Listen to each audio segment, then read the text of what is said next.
السلام عليكم ورحمة الله وبركاته. الحمد لله وكفى. أشهد أن لا إله إلا الله وحده لا شريك له، وأشهد أن سيدنا محمدا عبده ورسوله، صلاة وسلاما على رسول الله وعلى آله وصحبه ومن والاه. سبحانك لا علم لنا إلا ما علمتنا، إنك أنت العليم الحكيم. بسم الله ما شاء الله، لا حول ولا قوة إلا بالله العلي العظيم. أما بعد، muslimin dan muslimat rahimakumullah. Sambung ayat 75 dan 76 Suratun Naml. A'udzu billahi minasy syaithanir rajim. Wa ma min ghaibatin fis samai wal ardi illa fi kitabim mubin. Inna hadzal qur'ana yaqussu ala bani Israil akthar alladhi hum fihi yakhtalifun. Sadaqallahul azim. Muslimin dan muslimat rahimakumullah, kita lihat dulu ayat 75. Mafhum. Dan tiada sesuatu perkara yang ghaib di langit dan di bumi, melainkan tertulis di dalam kitab yang terang dan nyata. Muslimin dan muslimat, kita sambung bermula ayat 75 Suratun Naml. Allah Subhanahu wa ta'ala menyebut akan kegagahan, kekuasaan dan kehaibatan, di mana wa ma min ghaibah, tak ada satu pun perkara yang ghaib, fis samawati wal ardh, sama ada yang ada di langit atau di bumi, atau apa saja perkara yang ghaib, illa fi kitabim mubin, melainkan semuanya telah ada di dalam kitab yang terang dan nyata. Di mana ulama menyatakan yang dimaksudkan dengan fi kitabim mubin adalah Lauh Mahfuz. Kita sering menyebut bahawa Allah Subhanahu wa ta'ala telah menulis segala-galanya untuk kita, menentukan segalanya untuk kita. Kita dah sebut hadis Rasulullah marfu'un, Allah menentukannya 50,000 tahun sebelum Allah mencipta langit dan bumi, kata Rasulullah. 50,000 tahun sebelumnya Allah memerintahkan makhluknya yang bernama Al-Qalam untuk menulis semuanya di Lauh Mahfuz. Ini maksud ayat. Tak ada satu pun yang di langit dan di bumi, termasuklah kita manusia, melainkan siap dah Allah Ta'ala tulis segala-gala, dan kita ini hidup menjalankan apa yang telah diperintahkan oleh Allah kepada Al-Qalam untuk menulisnya sebagai ketentuan Allah Subhanahu wa ta'ala. Sebab itu ia adalah perkara gaib yang tidak diketahui oleh kita manusia, tapi siap dah tulis semua.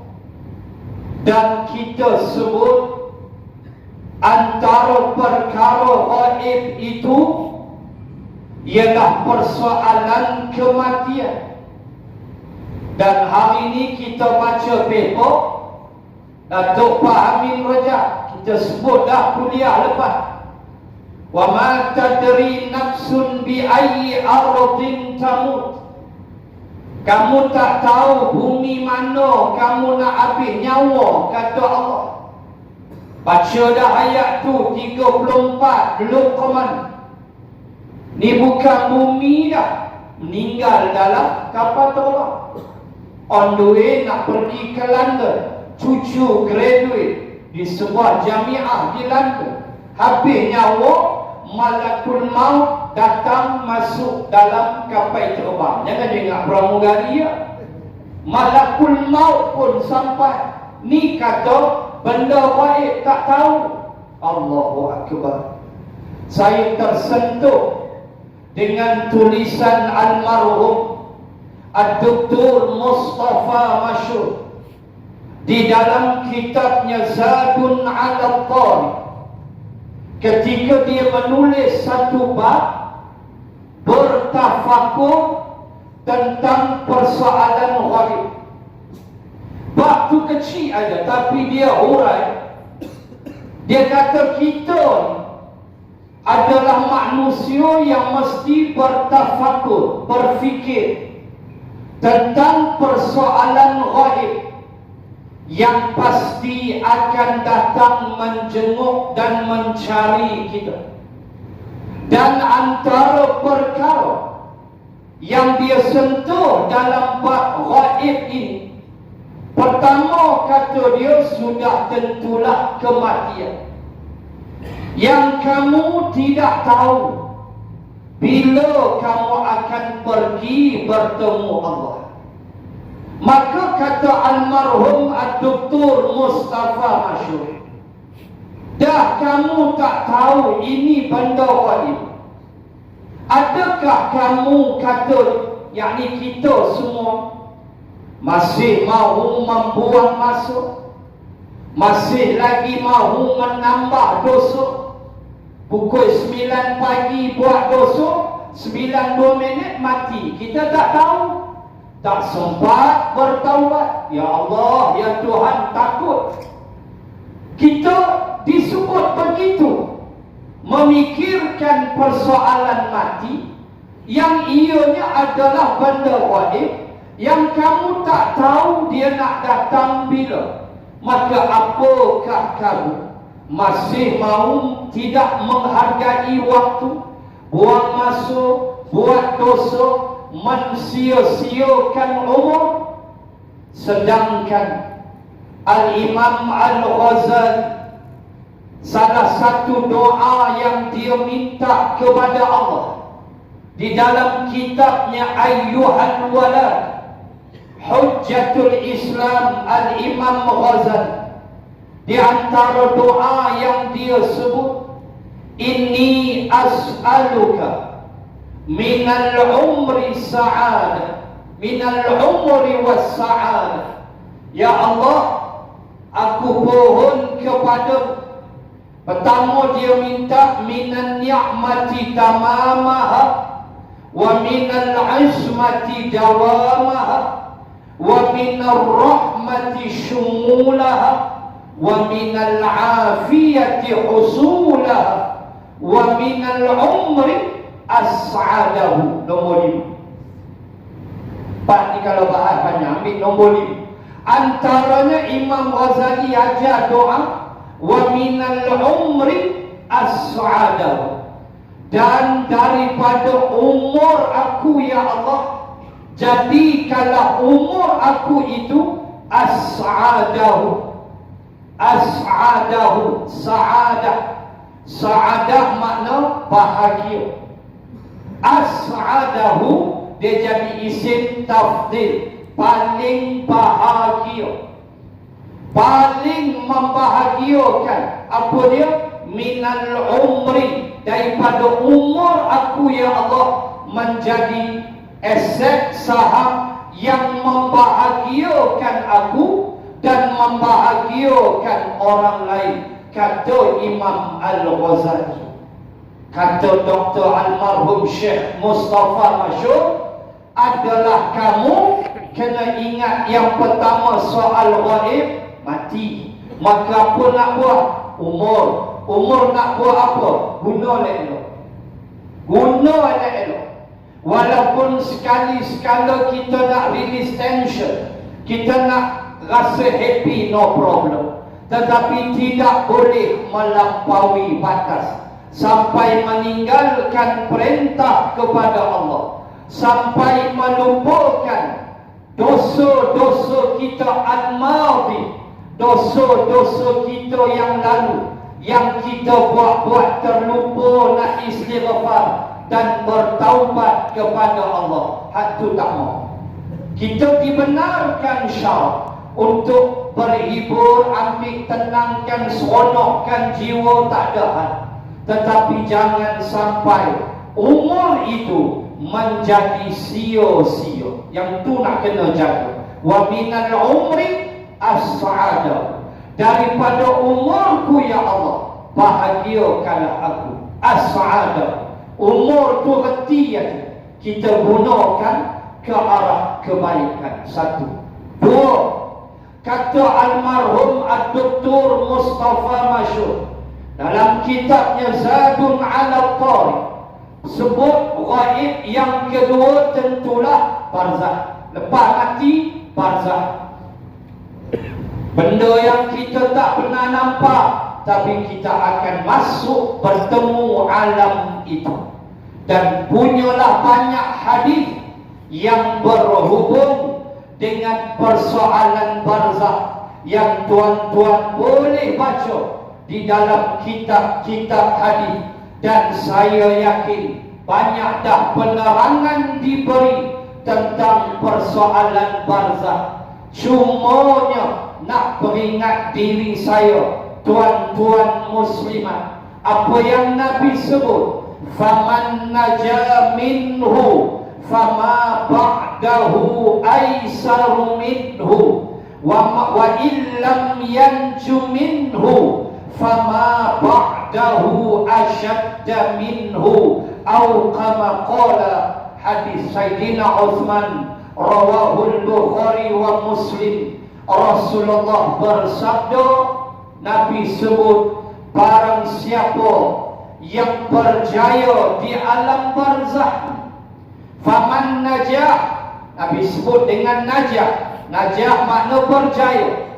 Siapa yang berjaya di alam barzahnya, fama ba'dahu aisaru minhu, maka alam sesudahnya menjadi terlalu senang bagi. Tengok indikator Nabi.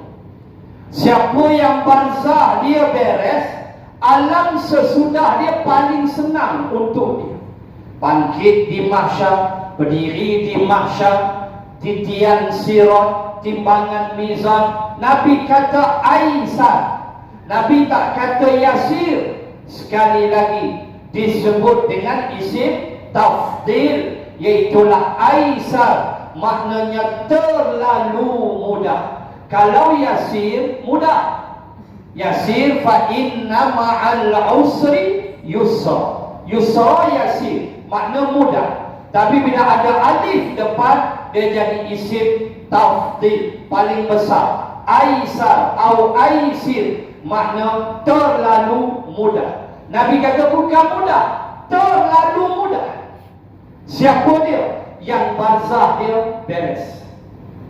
Berapa kali kita sebut, sebelum jumpa barzah, inilah tempat dia, nama dia bumi. Allah bagi peluang dengan harta, dengan umur, dengan ilmu, hantar di Allah Quran, Allah kirim para rasul, semua nak bimbing kita. Pilihlah fa'alhamaha fujuraha wa taqwaha. Di tangan kita pisau, di tangan kita timun.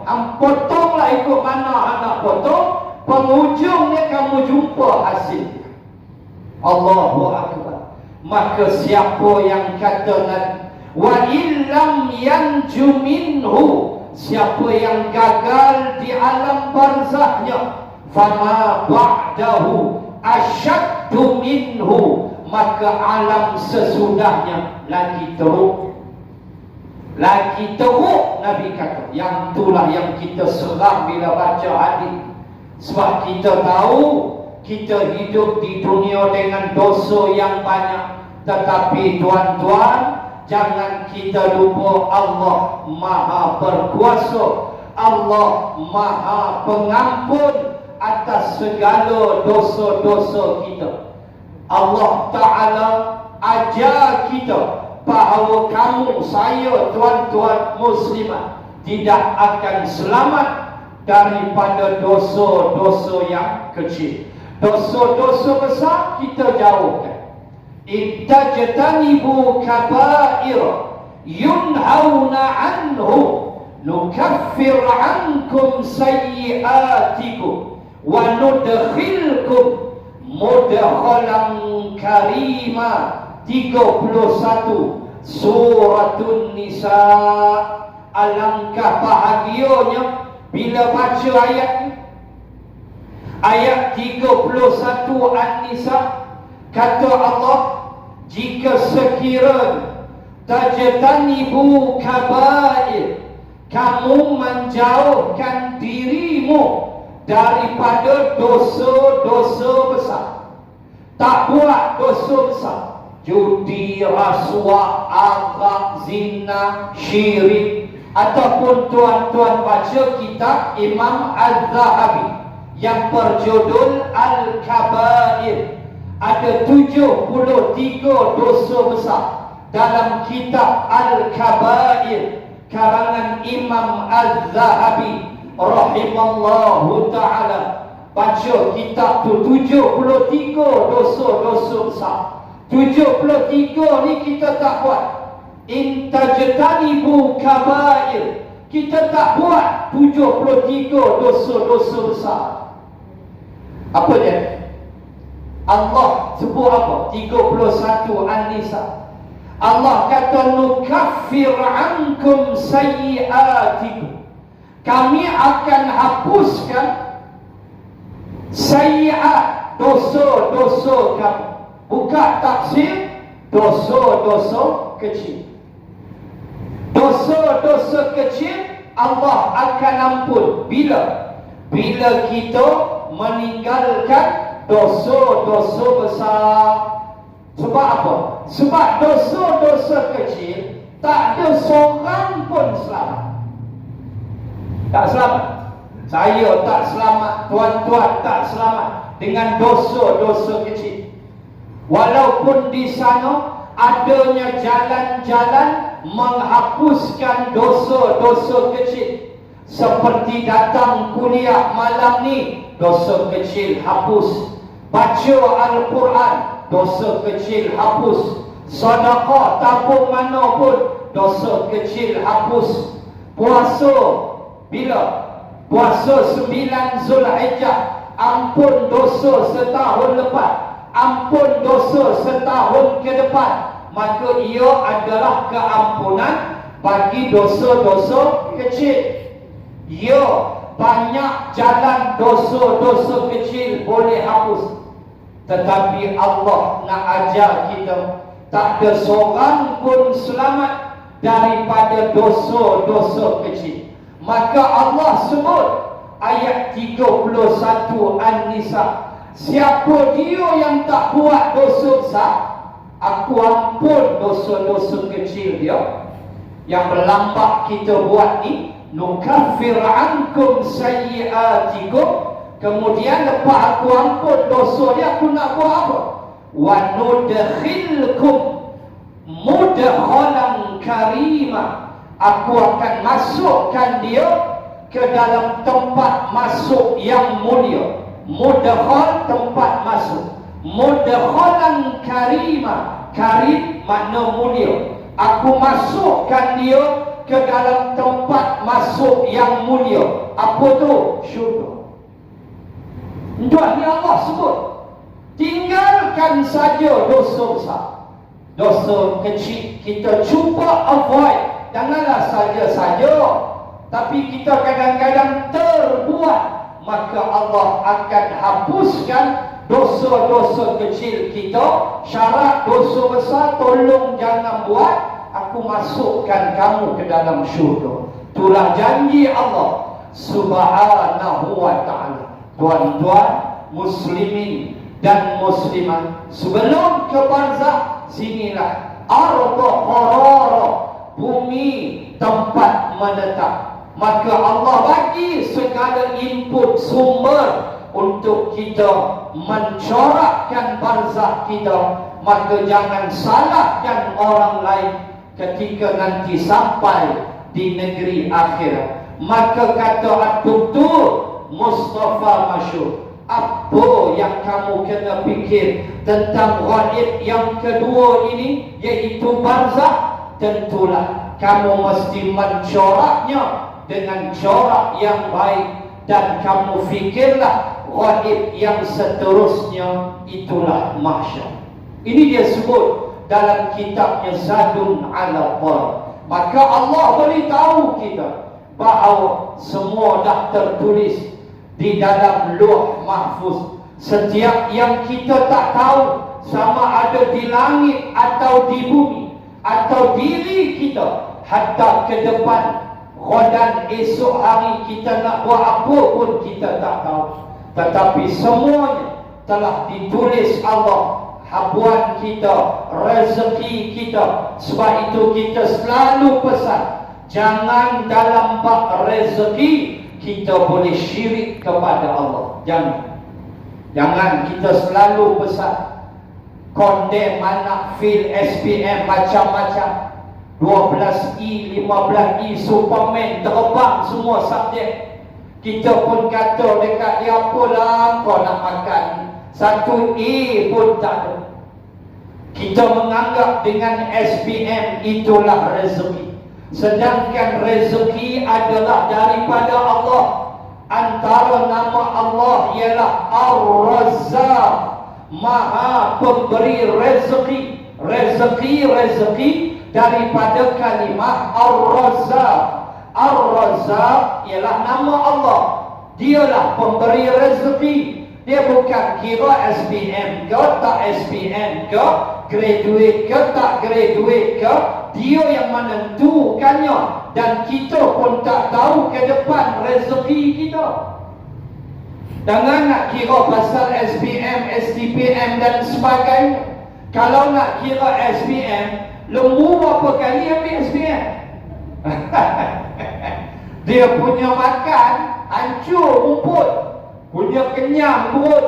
Allahu Akbar. Tuan-tuan, tolong jangan dalam bab macam tu kita tergelincir dengan iblis dan syaitan. Kita disuruh berusaha, berdoa, pohon kepada Allah rezeki yang halal dan baik, dan Allah Maha Pemberi rezeki. Itu antara contoh yang kita mesti faham. Dan apa nak jadi ke depan memang kita tidak tahu. Kita hanya diperintahkan menyerah diri kepada Allah. Baik, alhamdulillah. Hak tak baik disuruh bersabar di atas ujian yang menimpa kita. Sebab benda tak baik tak ada siapa yang mahu. Semua kita hendakkan benda yang elok sahaja, sebab ia adalah sifat manusia. Itu yang pertama. Baik. Kemudian ayat 76. Sesungguhnya Al-Quran ini menceritakan kepada Bani Israel perkara yang sebenar-benarnya mengenai kebanyakan hal-hal agama yang mereka berselisih pada. Tuan-tuan muslimat, masuk ayat 76, Allah paling penglihatan kita. Tadi habislah soal ghaib, soal akhirat, soal rezeki ke depan. Allah tulis siap dah sebagai satu keyakinan akidah. Baik, sekarang Allah Ta'ala palingkan pandangan kita kepada suatu puak, iaitulah Bani Israel, yang ada hubung kait dengan persoalan akidah yang kita selalu sebut.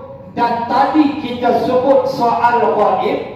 Ghaib juga persoalan akidah, sehingga menjadi suatu dasar di awal suratul Baqarah. Di antara sifat orang bertakwa, yu'minuna bil ghaib. Itu syarat nak jadi orang bertakwa. Baik, bila kita faham yang itu, bahawa cerita ghaib ini cerita akidah, cerita keyakinan, maka Allah tarik pula pandangan dan pemikiran kita kepada suatu puak manusia yang disebut Allah dalam ayat 76 ini sebagai Bani Israel. Allah menyebut, inna hadzal Qur'an yaqussu ala Bani Israel. Allah kata sesungguhnya Al-Quran ini adalah kitab yang memberitahu, yaqussu kisah, yaqussu kisah, kisah cakap Arab. Melayu kata ada aku kisah. Ada aku kisah. Kisah tu bahasa Arab. Kisah. Qaf bukan kaf. Qaf. Kisah. Allah Ta'ala kata yaqussu. Kami telah kisah, kami telah ceritakan kepada Bani Israel, dan kami telah dedahkan. Dalam ni disebut dalam tafsir pendedahan Allah kepada Bani Israel. Quran mendedahkan perangai Bani Israel. Itu tajuk besar. Al-Quran mendedahkan tembelang Bani Israel. Al-Quran mendedahkan perangai Bani Israel, penyelewengan, kesesatan. Tuan-tuan bubuhlah atas apa yang yakhtalifun, yang mereka berselisih pada. Baik, saya ada 1, 2, 3, 4 ayat 5 yang akan saya baca untuk membawa contoh-contoh bagaimana Al-Quran yaqussu, mendedahkan, disebut ala Bani Israel. Allah dedahkan pembohongan puak-puak Yahudi juga puak-puak Nasrani. Dalam tafsir Ibnu Katsir disebut dua-dua, Yahudi dan Nasrani. Pembohongan ini dia berlaku sampai pembohongan ini Allah dedahkan satu persatu di dalam Al-Quran. Baik, pertama sekali saya nak baca surah Ali Imran berhubung dengan bagaimana orang-orang Yahudi klaim dan Nasara pun klaim bahawa Nabi Ibrahim itu beragama Yahudi dan beragama Nasrani.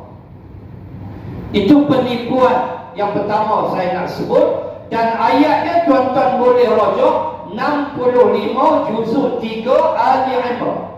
Ya ahlal kitab lima tuhajjuna fi Ibrahim wa ma unzilatit Tauratu wal Injilu illa min ba'di afala ta'qilun. Mereka klaim Nabi Ibrahim tu Yahudi. Ayat tu turun, ingat ya, Ali Imran. Nabi berdebat dengan Kristian Najran, dan berdebat juga ayat tu juga dengan kisah Yahudi Madinah. Bagaimana mereka klaim, Yahudi Nasara klaim Nabi Ibrahim ni Yahudi, dan Nasara kata Nabi Ibrahim ni Kristian Nasara.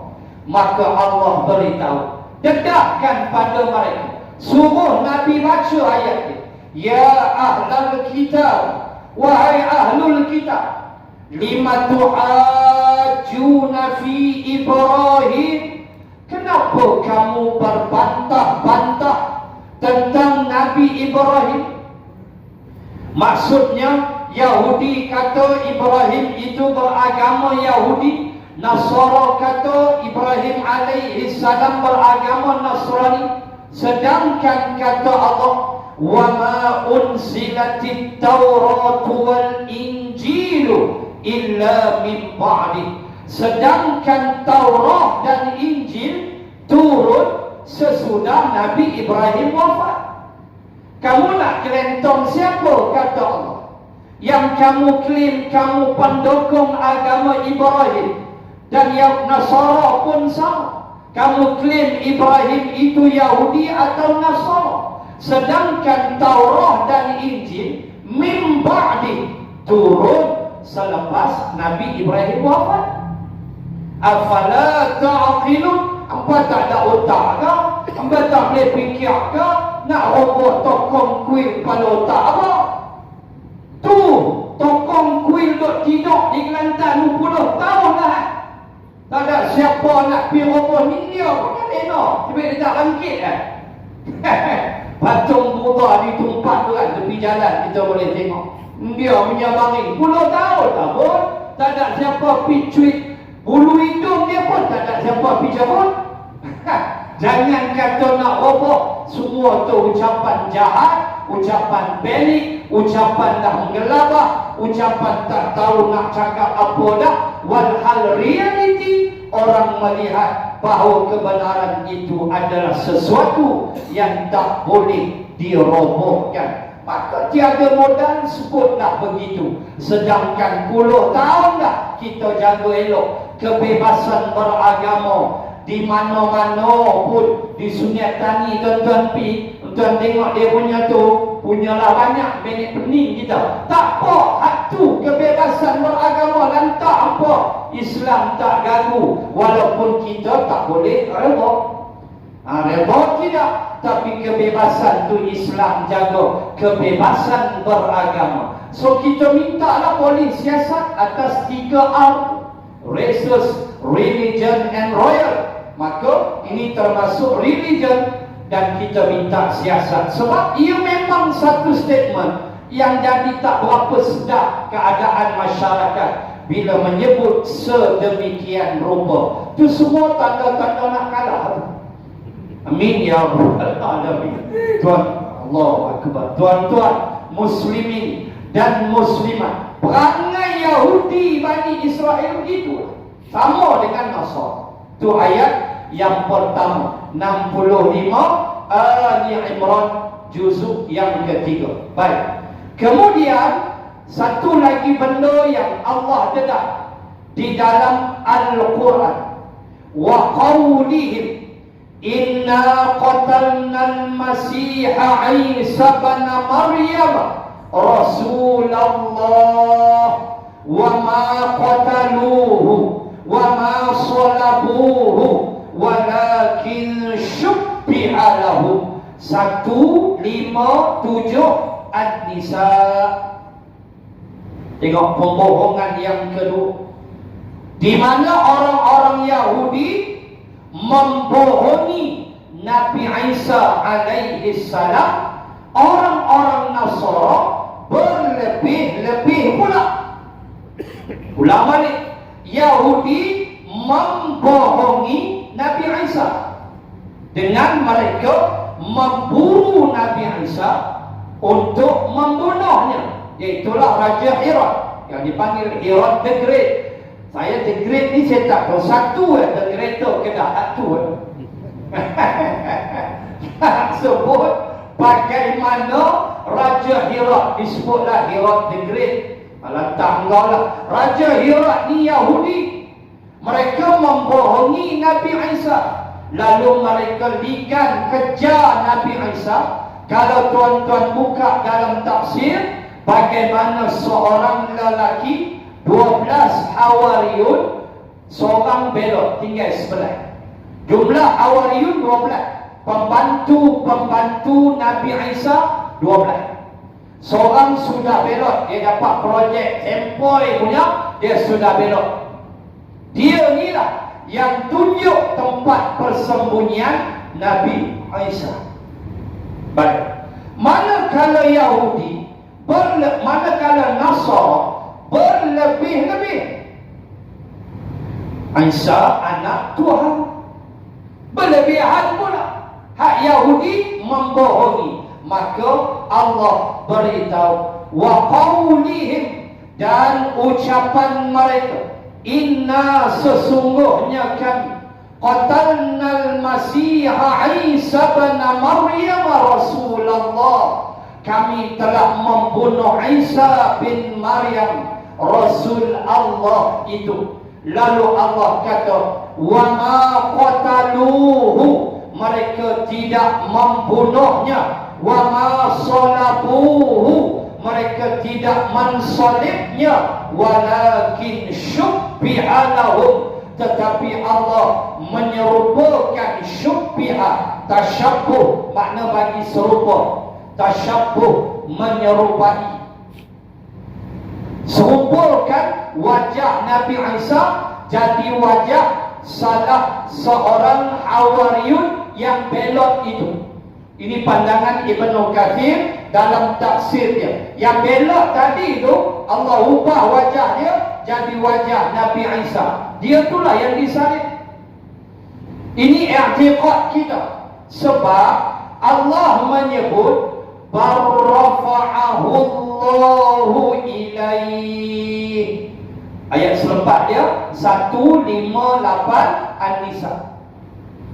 Allah kata barrafa'ahu Allahu ilaih, bahkan Allah mengangkat dia ilaihi, ke sisinya. Itu i'tiqad kita.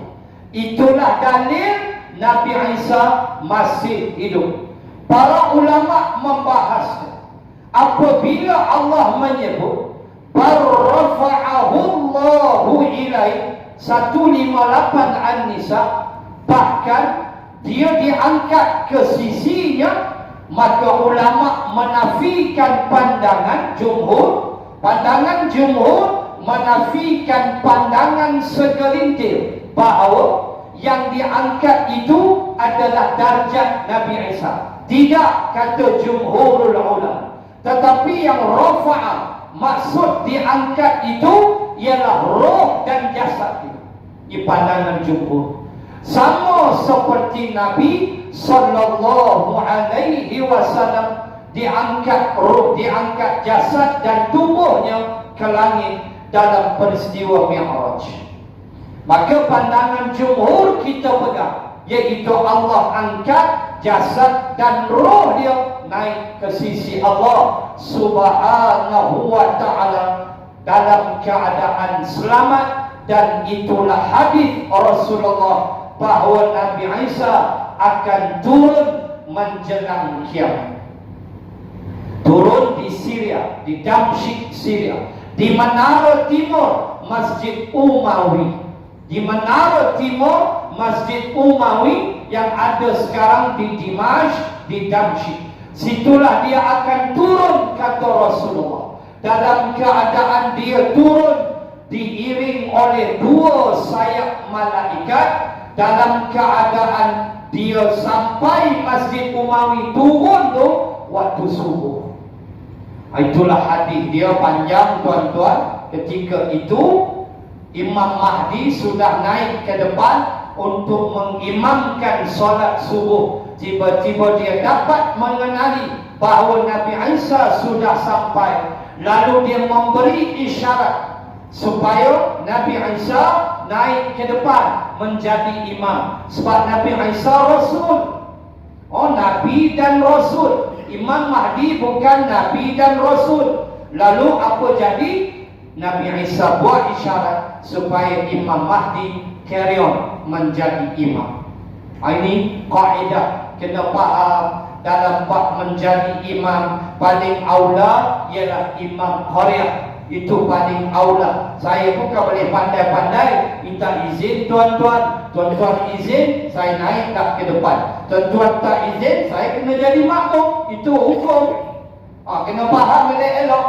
Yang dilantik oleh pemerintah, itulah imam. Namun kalau dia bagi guru ke mana jadi imam, tak ada hal.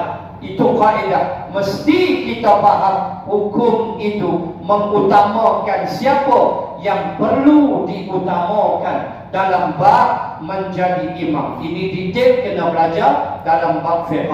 Baik, tuan-tuan muslim, dan akhirnya Nabi Isa akan membunuh Dajjal di suatu pintu namanya Lud, dan pintu nama Lud ini berada di Baitul Maqdis, di bumi Palestin. Dan tuan-tuan survey surfing website, tengok, buka website, pintu Lud ini ialah markas tentera Israel. Situlah Dajjal akan dibunuh. Di pintu Babul Lud, katanya. Buka dalam internet, pintu Lud adalah nama bagi markas tentera Israel. Adakah tentera yang ada waktu itu turut sama dibunuh? Wallahu a'lam. Nabi hanya menyebut Dajjal sahaja. Maka sampailah Nabi Isa mengerjakan haji, aman damai hidup. Sampai kita selalu sebut dalam hadis bagaimana Nabi Isa dan Imam Mahdi akan memerintah dunia aman damai. Sehingga Nabi kata serigala berkawan dengan kambing. Ni aman dia. Nabi sebut serigala boleh berkawan dengan kambing. Lah, jangan cari pasal wahai kambing. Kalau tak tinggal ekor ya, dia terekam habis. Budak-budak bermain dengan ular. Nabi sebut di hadis, kanak-kanak main dengan ular. Tuan-tuan, ular. Pergi sekolah dalam beg ular. Bukan dam ular, ular. Keluar letak atas meja. Cikgu pun ambil beg, buka, tengok lagi besar ular dia. Pakat, tak ada apa, bermain dengan ular. Amannya. Sampai tahap tu Nabi sebut, sehinggalah Nabi Isa menunaikan fardu haji. Dia menunaikan fardu haji Nabi Isa, dan diwafatkan oleh Allah dan disolat jenazah di Masjidin Nabawi, dan akan dikebumikan di belakang Sayyidina Umar Al-Khattab radhiyallahu anhu. Susunan situasi. Baik, maka sanggahan kedua pendedahan Al-Quran ialah bahawa Yahudi Nasara berlebih-lebihan. Yahudi membohongi Nabi Isa, Nasara berlebih-lebihan sehingga mengatakan Isa anak Tuhan, dan mereka setuju kononnya yang disalib itu adalah Nabi Isa. Itu kepercayaan kamu. Kita orang Islam berpegang pada 157 An-Nisa, bahawa mereka tidak membunuh dia dan mereka tidak menyalib dia. Tu Allah sebut siapa tak percaya kufur dia, kafir dia. Apatah lagi ayat 158, Allah kata barrafa'ahu Allahu ilaih, bahkan dia diangkat ke sisi Allah. Maka angkat tu kata ulama dengan jasad, dengan roh dia sekali. Cuma langit mana? Wallahu a'lam. Dia berada. Macam mana hidup dia? Jangan tanya. Ini persoalan ghaib yang kita wajib beriman, yang diperintahkan oleh Allah. 2. Yang ketiga, pendedahan Allah Subhanahu wa ta'ala tentang orang Yahudi dan orang Nasara saling salah menyalahkan. Itu perangai mereka. Yahudi kata mereka betul, Nasara tak betul. Nasrani kata kami betul, Yahudi tak betul. Dalil 113 Al-Baqarah. Wa qalatil yahudu laisatin nasara ala syai'in wa qalatin nasara laisatil yahudu ala syai'in wa hum yatlunal kitab. Al-ayat. Saya baca pangkal 113 Al-Baqarah. Inilah perangai mereka. Wa qalatil yahudu, dan berkatalah Yahudi, laisatin nasara ala syai'in, sesungguhnya Nasara tidak berada di atas kebenaran. Wa qalatin nasara, dan berkata pula Nasrani, laisatil yahudu ala syai'in, Yahudi pula tidak berada di atas kebenaran. Wahum, sedangkan mereka, kata Allah, yatlunal kitab, mereka baca Taurat dan Injil. Aku kirim pada mereka Taurat, aku kirim Injil. Hamba kata tak betul lagi. Punya perangai tuan-tuan muslimin dan muslimat sekalian, saling salah menyalahkan di antara satu sama lain. Yahudi kata mereka ajalah yang betul, Nasara kata kamilah yang betul. Sedangkan dua-dua baca kitab, dua-dua ada Taurat, ada Injil. Mana silap kamu? Melainkan kesombongan, keangkuhan sahaja. Maka ayat 113 Al-Baqarah, selain pendedahan perangai Yahudi dan Nasara yang saling tidak puas hati sesama mereka, ayat ni aja kita jangan selalu keep on blaming the others. Kita boleh tegur orang, kawan tu salah, jangan kita biar tegur, tetapi jangan rasa dengan teguran itu kita ni suci bersih. Itu tak boleh. Bukan makna ayat tu nak biar je, tak. Pengajaran boleh kita ambil. Orang tu betul, kita duk salahkan dia, itu tak boleh lah. Itu akhlak buruk. Orang tu benar, kita salahkan dia. Wahai yang salah kita. Itu yang pertama, tak boleh. Yang kedua, kita boleh menegur kesalahan orang, tak ada masalah, tetapi jangan sampai keluar sifat hebat. Tablis iblis kita panggil. Iblis cukup pandai menipu manusia. Rasalah kita ni hebat, rasalah kita ni lebih pandai daripada dia. Walaupun kita tegur tu kadang-kadang benda yang basic, benda-benda asas, tapi oleh kerana dia tak tahu, lalu kadang-kadang kita condemn dia. Benda lagu ni pun hang tak tahu. Contoh macam masbuk solat. Betapa ramai orang tak tahu masbuk solat, menyebabkan solat dia tak cukup rakaat kerana menyangka dia mendapat rakaat itu, sedangkan dia sudah masbuk. Kita tegur dia. Kita pun sebelum tegur tu, hang ni benda ni orang tak tahu. Oh, lagu tu mula tegur rosak. Saya tak tahu bang, memang saya tak tahu. Lah, ini semua basic lah bro, dia kata. Sambil tu tarik rokok. Basic bro, dia kata. Hak ni orang tak tahu. Mengajilah fiqah, di sana ada muwafiq, di sana ada masbuk, di sana ada mufarraqah. Dia mula explain panjang, nak tunjuk kata dia hebat. Ya Allah, ya Tuhan, jangan tuan-tuan kita tegur. Kita selalu tegur, saya selalu sebut tegur di RNR. Kadang semayang dia tak cukup, kita tegur, ada yang melenting. Tak apalah, kita diam je lah, kan bergaduh pula tangguh. Melenting, ada yang marah, ada yang terima dengan baik. Macam-macam lah, ni perangai manusia tuan-tuan. Manusia kelainan sikap. Ada yang mudah terima teguran, ada yang melenting, ada yang marah, ada yang tak suka.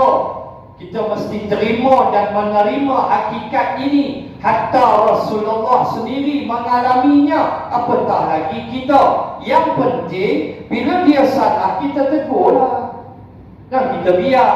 Takut nanti berlarutan dia dalam kesalahan. Nak tegur tu, tak maaf bang, saya tegur sikit boleh? Boleh. Dia apa dia tu, kita mula nak mengesot belakang. Tak dia, saya kira kuabak dia jerakah kita nyayok. Kawan tu pun apa dah pelan-pelan, dia ada apa nak rokok ke? Kan cakap dah boleh elok. Ni apa dia? Habis dia dengki kita. Abang tadi solat tak awak je pula. Berapa rakaat aku solat? 12. Dia jawab lagu tu, tak apa abang, terima kasih banyak. Leceh lagu tu. Dia start lagu tu, kita nak tegur bermula rasa semacam tak lagi bertekak, tak lagi boleh bergaduh. Di perangai manusia. Sebab itu kita doalah, harap yang kita tegur tu dia boleh terima akan teguran kita. Walaupun kita ni taklah berapa berilmu, bukanlah banyak sangat, bukan semua kita tahu, tapi kita tahu hak sedikit itulah kita tegur, terutama dalam bab solat dan sebagainya.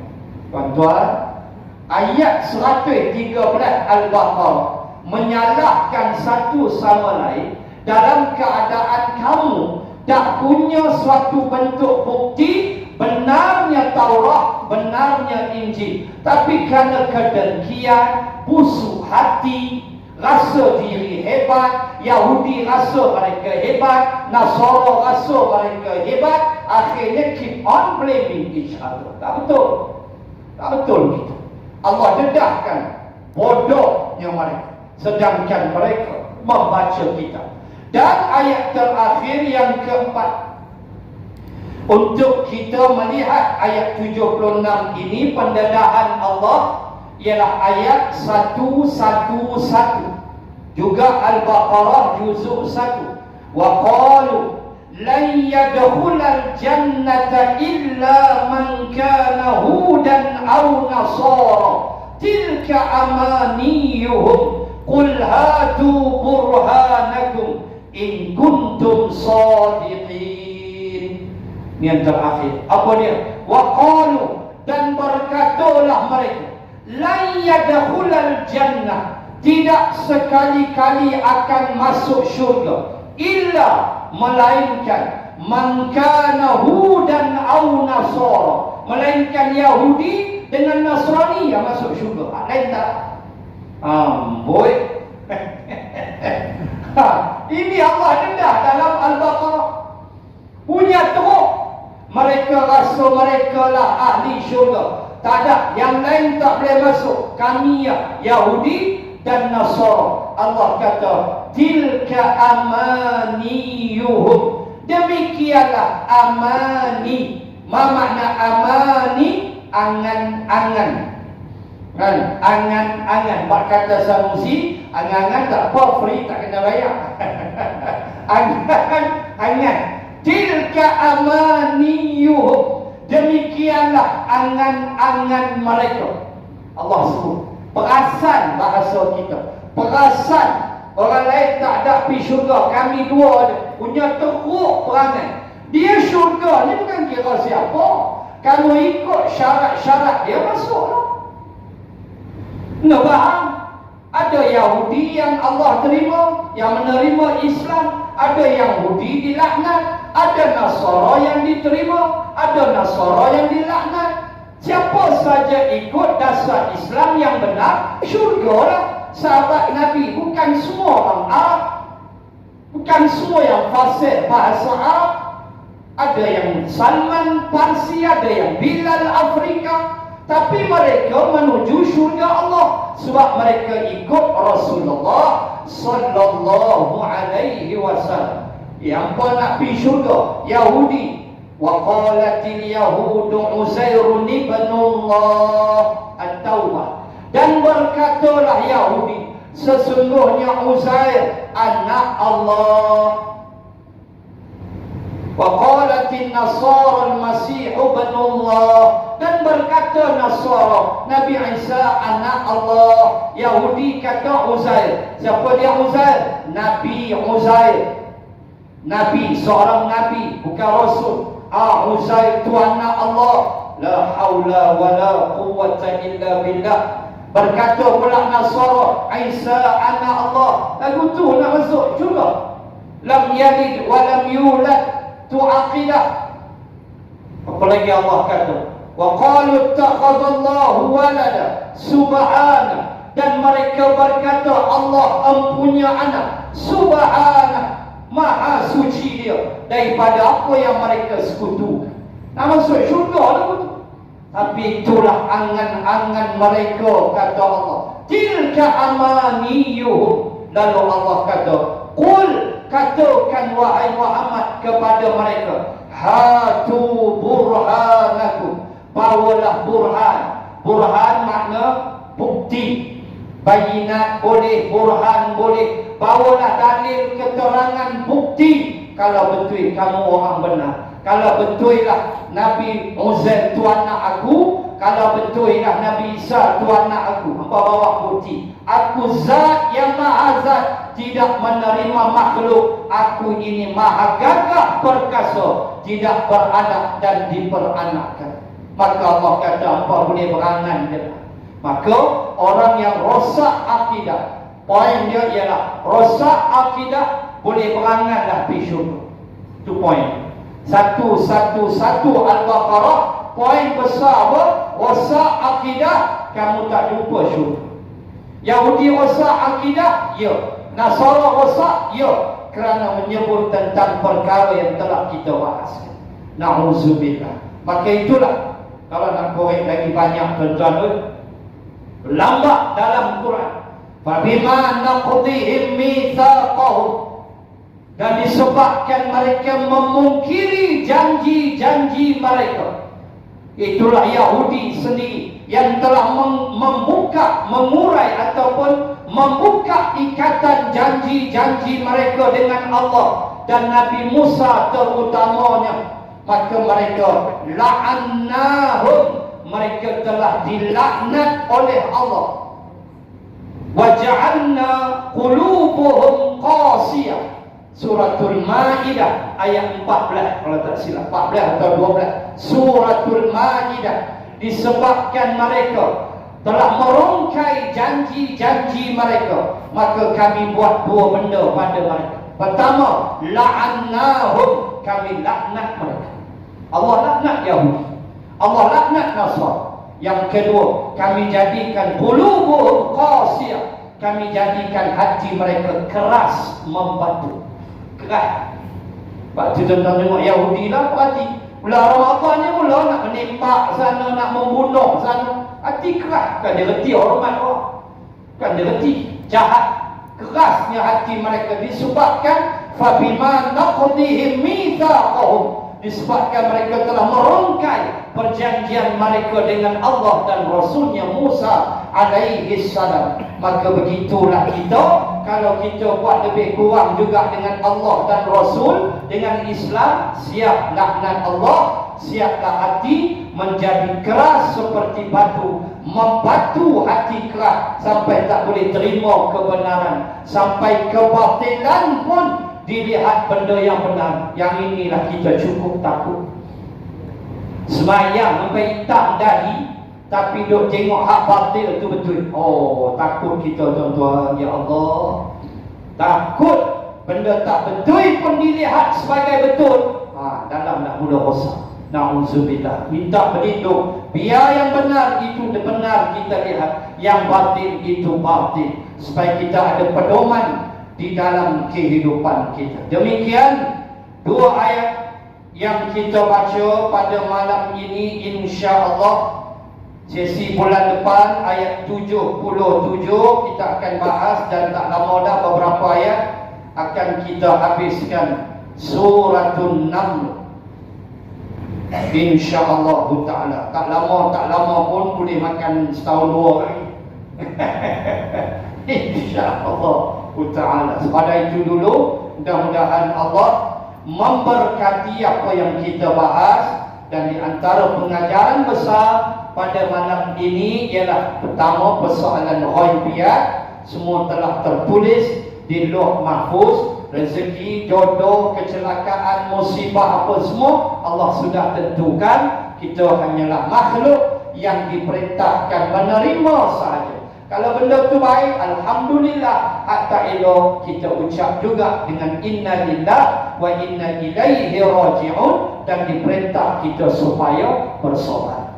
Yang kedua, kita membahaskan bagaimana sifat Al-Quran. Antara sifat Al-Quran ialah yaqussu ala Bani Israel, mendedahkan perangai Bani Israel Yahudi, yang mereka itu telah kita sebut tadi dengan 4 ayat yang kita baca daripada beberapa surah, untuk kita lihat bagaimana pendedahan ini menyatakan kepada kita salahnya dua golongan ini dan benarnya Rasulullah sallallahu alaihi wasallam, yakni benarnya Islam yang dibawa oleh Rasulullah sallallahu alaihi wasallam. Dan kewajipan kita tiada lain adalah menjadi pengikut Rasulullah yang setia, yang tidak akan mengingkari ajaran-ajaran Islam yang telah diajar oleh Rasulullah, yang telah dibawa oleh para sahabat, tabi'in, dan sampailah ke hari kiamat. Karena itulah jalan yang benar yang membawa kita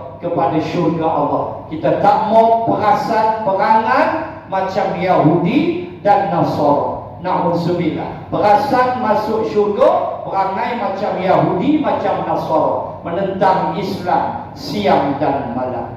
Wabillahi taufiq wal hidayah. Assalamualaikum warahmatullahi wabarakatuh. Bismillahirrahmanirrahim. Alhamdulillahi rabbil alamin.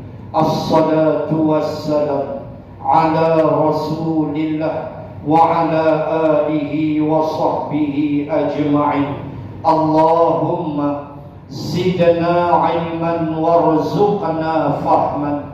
Allahumma rzuqna fahman nabiyyin wa hifzal mursalin. Allahumma ij'al jam'ana hadha jam'an marhuma wa tafarruqana min ba'di tafarruqan ma'suma. Rabbana atina fid dunya hasanah wa fil akhirati hasanah wa qina 'adzaban nar. Wa sallallahu ala rasulillah wa ala alihi wa sahbihi wa baraka wa sallam. Walhamdulillahi rabbil alamin. Subhanaka Allahumma wa bihamdik, nashhadu an la ilaha illa ant, wa nastaghfiruka wa natubu ilaik. Wallahu a'lam. Takbir. Allah.